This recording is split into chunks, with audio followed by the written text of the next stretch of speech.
పిల్లల మొహంలో నవ్వు కనపడాలి. 259 మంది పిల్లలకి నేను వాళ్ళకి ఏం చేయగలను? సాయంత్రం పూట స్నాక్స్ ఇవ్వగలనా? భోజనం తెచ్చుకోకపోతే భోజనం తెప్పించి పెట్టగలనా?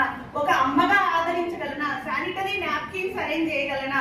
నా వల్ల ఏమవుతాయి? వారికి ఆటలు ఆడించగలనా? అంటే ఇక్కడ ఆటల టీచర్ ఉన్నారా? అక్కడ అన్నారంలో టీచర్స్ కొరత చాలా ఉంది, పిల్లలు ఎక్కువ ఉన్నారు, మినీ ఇండియా. సో ఇలాంటివి నేను యాజ్ ఏ సైన్స్ టీచర్ గా లంగ్స్ పాఠం చెప్పకుండా లంగ్స్ ఎలా పనిచేస్తాయో నేను ప్రాక్టికల్ గా చేసి చూపిస్తాను. బ్రెయిన్ పార్ట్స్ ఎలా ఉన్నాయో చూపిస్తాను. హార్ట్ ఎలా పంపింగ్ చేస్తుంది చూపిస్తాను. అంటే లైవ్ సైన్స్ చెప్తాను నేను. కాబట్టి నా పాఠశాలకి ఎవరైనా ఎప్పుడైనా రావచ్చు. నా తరగతి గది ఒక సైంటిఫిక్ యాటిట్యూడ్ తో ఉంటది. సో ఆ రకమైన సేవలు చేశాను కాబట్టి జిల్లా స్థాయి వారు గుర్తించి నాకు ఎన్నో అవార్డులు రివార్డులు వచ్చాయి. దానికి కారణం ఈ రోజు మా నాన్న చనిపోయి స్వర్గంలో ఉన్నారు.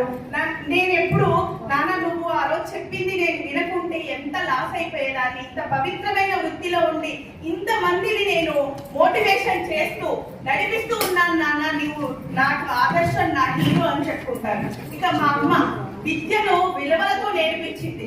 రంగరించి తల కిందికి దించితే మళ్ళీ కాలేజీలో పెట్టేశాలమ్మా, ఆడపిల్ల ఒక పువ్వు లాంటిది, ఆ పువ్వు వైపు అన్ని చూస్తూ ఉంటాయి, కానీ మనం మన గోల్ ని మర్చిపోవద్దు. ఇక్కడ మన అమ్మలకి మన